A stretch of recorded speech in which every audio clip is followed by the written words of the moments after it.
All right, I have a video here that I have wanted to make for a little while. And it's basically just some tips and tricks, tools. I know when you're first starting out, and I know a lot of beginning potters, just like I was 5, 6 years ago. You really didn't have a clue what you were doing with a lot of things. You see different techniques. You see things that people come up with, designs and all, but you don't know where they come from. And my head is always spinning. Whether it's on pottery or something else, my head is always spinning, and I wish it wouldn't sometimes. But there are a lot of things, tools that I have made that I just want to share with you. These are just so easy. They're cheap. Some of them are free. You make them yourself. And so that's what this video is going to be about. I'm going to try to just get through it, and I'll show you how I use some of them as well as just showing you the tools. So stick with me here. One of the easiest things that I do, I've got some projects going here. I have a video that shows you how to make these little mixing bowls. This one doesn't have a handle on it. There's a little round cookie cutter. It's great for shortbread, and I love shortbread cookies. We make a lot of them around here, but I have bent it. You can see how it's bent. And in this particular situation, I'm gonna cut me out a little cookie, and I'm gonna pull it up, and I'm gonna cut it in half.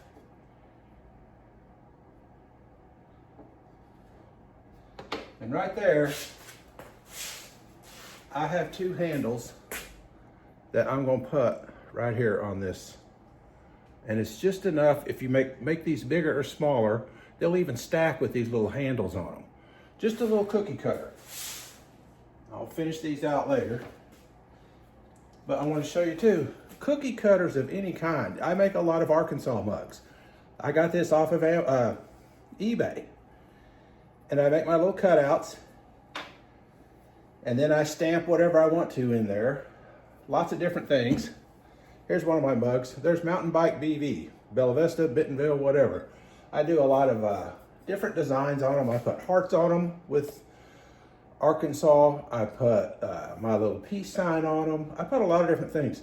But you can get your state, you can get whatever. I use that round cookie cutter. And sometimes I use these little stamps I've got at Hobby Lobby. This one says, "Love you more than coffee." And mugs made with this will just always sell. I've got some different ones up here. You go in, you can stamp them in clay. There's a downhill bicyclist. There's a lot of them.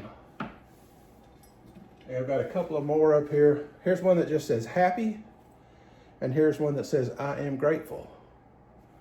So those are always easy to do.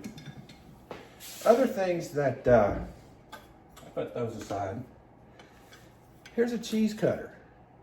If you've seen items that are faceted on the side, you can take a cheese cutter and you can set the depth in this, move it up or down to make that as thick as you want, and then you can just throw a piece and move around it, cutting with a cheese cutter. It works great.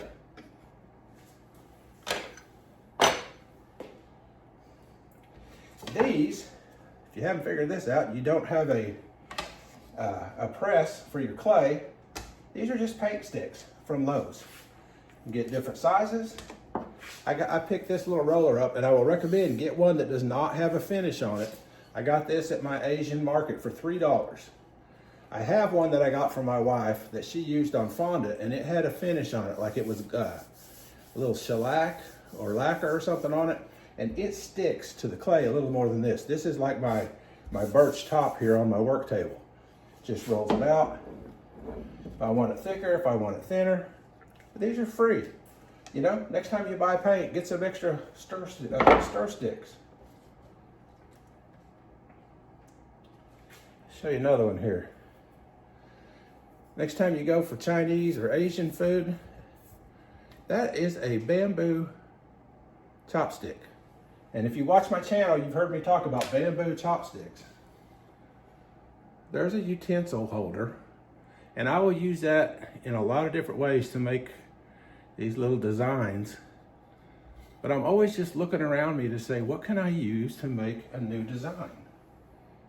And you can use that on the rim, just a bamboo chopstick. Here's another one. There's this nice little raised bowl in Cirrus Flow with this great little braided top. And all that is a trim tool that when it was leather hard, I just went around, and you can put them closer together, you can put them farther apart, and you make this really neat little design. And you know, it's nothing fancy, it's not hard, but sometimes we just don't know how to make these things. I'll try to keep this stuff moving here. These are kind of neat, and I'll show you. I picked these up at a pottery show, and they're just stamps. Most of them, they're double-ended. They have different stamps. Say this one, for example. I'll show you. There's a plant pot. And all I did was make a band, and I can guarantee you that is the exact width of a stir stick that I'd used to cut out this band, and then stamped it with that and applied it to this pot. There's another one right here that you can use to just roll a pattern.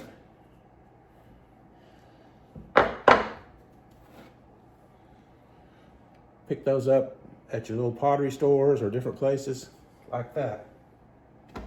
Quick and easy, real quick and easy. Let's see. Here's one of my favorites. There's a corn cob holder. And I've bent these tools just a little bit. And if you'll watch here, I'm going to just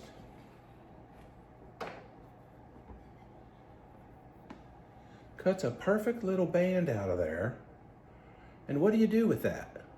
Well, I'll show you what you do with that. You throw a pot, and then you apply that in these little strips. Now, isn't that cool? This is ancient copper and ancient jasper on this little plant pot that I made. And using a corn cob holder, I made these perfect little strips to apply on here, and it looks like a little metal pot. Quick, simple, easy, and more than anything, it's cheap. Really cheap. Here are some butter forms. I got these on eBay, some old antique butter forms that you can use for patting clay when you're hand building. $15 for the whole set. And they have these little grooves, so you can use that to press into clay and get different shapes out of it. So easy. You ever throw anything that's tall and you need a sponge on a stick? It's called a sponge and a rubber band and a dowel rod. You don't have to go buy something, just make it. Those things you wash your car with, if you ever wash your car with a sponge, just go cut the corner off of it. That's what I did. Here's another one. Here's a chamois. All of my chamois that I wash my cars with have the corner cut off of them because I stole a piece of it. And you use this on the rim when you're throwing it, and you just press it right as you compress that rim and let you shape that rim. See how that goes right on the rim? And you get it wet and it just slides. And it's something you have at the house here. Let me see what else I got here. Cardboard and tape. Anytime you're needing to do, I'll show you one other thing. This little thing right here that I just cut out. I don't know if it's on this one. Nope, but I've got one. Oh, here's another thing I use that for. See this bonsai? See that rim? Again, that's from the corn cob holder. Cut that perfect strip out, hand built this, put some strips on it. This is set on my porch for 6 years, stoneware clay. Hot summer, cold winter, freezing. Just does what it's supposed to do out there. The other thing that I do use that for a lot, spotted this up yesterday, these little feet. That corn cob holder makes perfect little feet, and then you use the triangle to put on here, and you put those in 3 perfect little locations. This is great to put in the bottom of a bowl when you want to put a little twist on the rim. You drop that in the bottom of the bowl, And where those corners are, you twist and you have it perfectly located, 33 degrees all the way around. Shall I say 33%?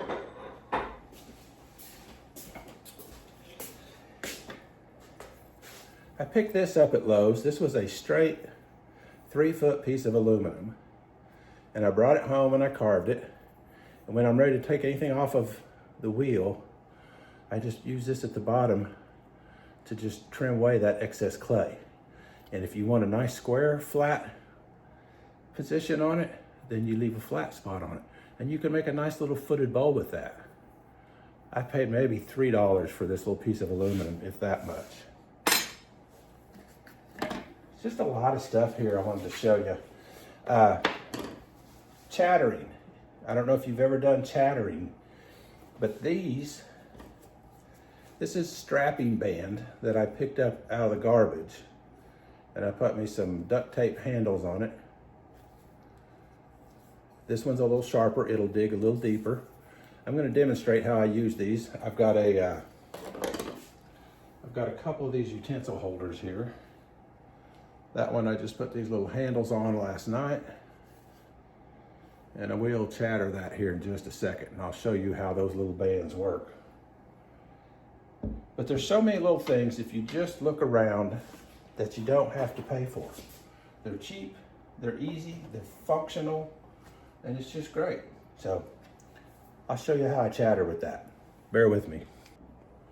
All right, I missed just a couple of other things, and then I'm going to show the chattering here. I remembered some. If you've seen this bowl that I made, obviously that's just a doily. When you're leather hard, you can throw these in here or using the roller. It works great on a flat spot if you're doing hand build. But doilies are great. I have several of these around. You can pick them up probably online, pick them up in flea markets. That's another easy thing to do. These are copper fittings that I picked up at Lowe's in the plumbing area for different size holes. Now you can't grab a set of these at the Pottery store to spend a little bit more money on them, and they're easier. I used these for a long time before I finally picked these up. Putting holes in the bottom of flower pots, either one works really good. My wife does these little plates. They're just decorative. It's really funny. We'll put these in a little shop and everybody asks, what is that and what's it for? And we tell them, we don't know. It's just decorative, and they'll sell every time. And I don't know what people do with them. They say, is it a colander? Can I rinse? Yeah, you can do whatever you want with it. Or you can just set it up in a stand and it's pretty to look at. So that's a great way to use holes. The other things I would tell you, I use sometimes these little silicone spatulas are really great for compressing a bottom. Because they bend, they will really level out a bottom. If you're not real good doing that with your finger, not real good at doing it with your sponge, when I was first starting out, and I still use this occasionally because I can really put some pressure down on a piece. You can see like this when it's spinning, and just hold it and move in, and it will flatten out that bottom and compress that bottom and keep it from getting S-cracks in it by doing that. This one I use on a bigger pieces. Very seldom use this one, but this one is just great. Just a little silicone spatula. All right, now I'm going to move on and show you how I chatter. All right, I'm going to just stick this to the wheel. This is fairly dry. I think I'll be okay doing this. If not, it'll fly off and y'all will get to watch it.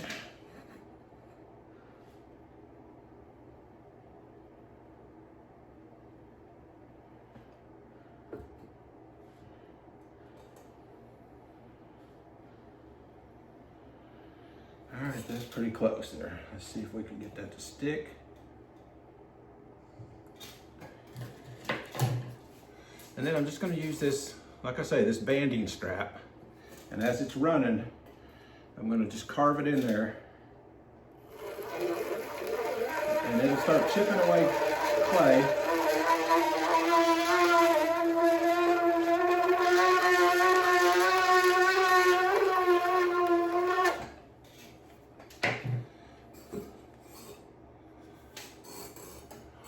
And there we go. It's nice little chattered edge on it. This is just a little bit dry, so it didn't go very deep. But you can see what that does. Cheap and easy. And I think that's pretty much it. There's so many things. I'll bump this up. There's so many little tools that you can make and use, especially if you're just starting out. You don't have to go spend a lot of money, and you can just find things around. I mean, I constantly look for different things. I use, here, the butt of that. If you can see just the butt of that little trim tool. And I used that yesterday to just press in right there. And it makes a little design. It's so easy to just pick up some of these things around and use them. And it makes some really pretty pieces. And a lot of times you just don't think about what's out there that I can use. So I hope you find that helpful. Those are things I've put together over the last few years of just playing in my shop, coming up with ideas, getting ideas that I've seen online or different places. So put it to use. Thanks for watching. Please go look at some of my other videos. I'd appreciate it if you would share this, because I think a lot of other potters could probably use this information too. Please like and subscribe. I appreciate you. Have a good one.